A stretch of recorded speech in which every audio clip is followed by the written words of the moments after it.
The worldview is changing dramatically.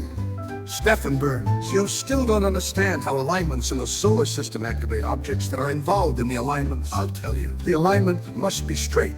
The straighter the alignment, the stronger a certain dark energy is activated.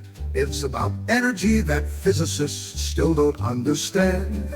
The energy that the nuclei of atoms recycle. In the nuclei of atoms, there are congestion areas of energy that is scattered into space, which recycle the dark energy that is scattered into space, which creates particles that are being registered, such as electrons and photons, which are still composed of energy that is scattered into space.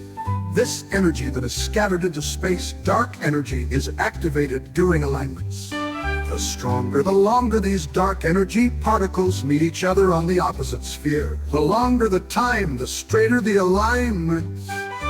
January 4th, Saturn was directly behind the center of the moon. This resulted in a very strong activation of dark energy. The Earth had already been directly between the moon and Mars on the 1st day of January. On the 5th day of January, Neptune was still almost directly behind the moon. So it was no wonder that you had wild snowstorms there in the USA right then. And it was no wonder that you had wild tornado outbreaks on March 14th and 15th. On March 12th, Saturn was quite directly behind the sun.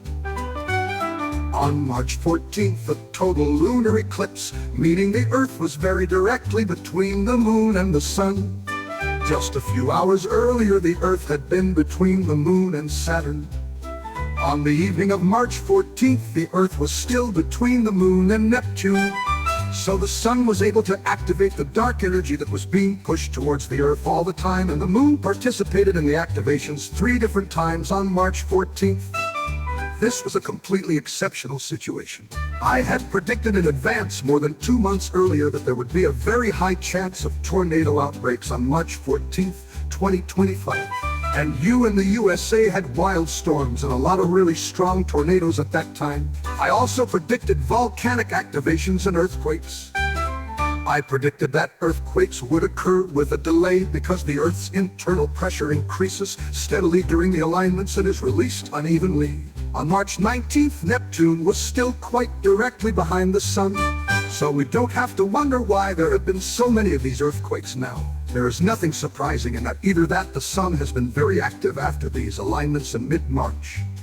In May, the sun and the Earth will be activated strongly again, especially the Earth. Between May 16th and 19th, Uranus will strongly activate the Earth and the sun from the solar background area between the moon and Mars. As soon as the 19th, Google Savarinen and read more. Uzi Suomi blog or Facebook. Love, love, love, love, love, love, love.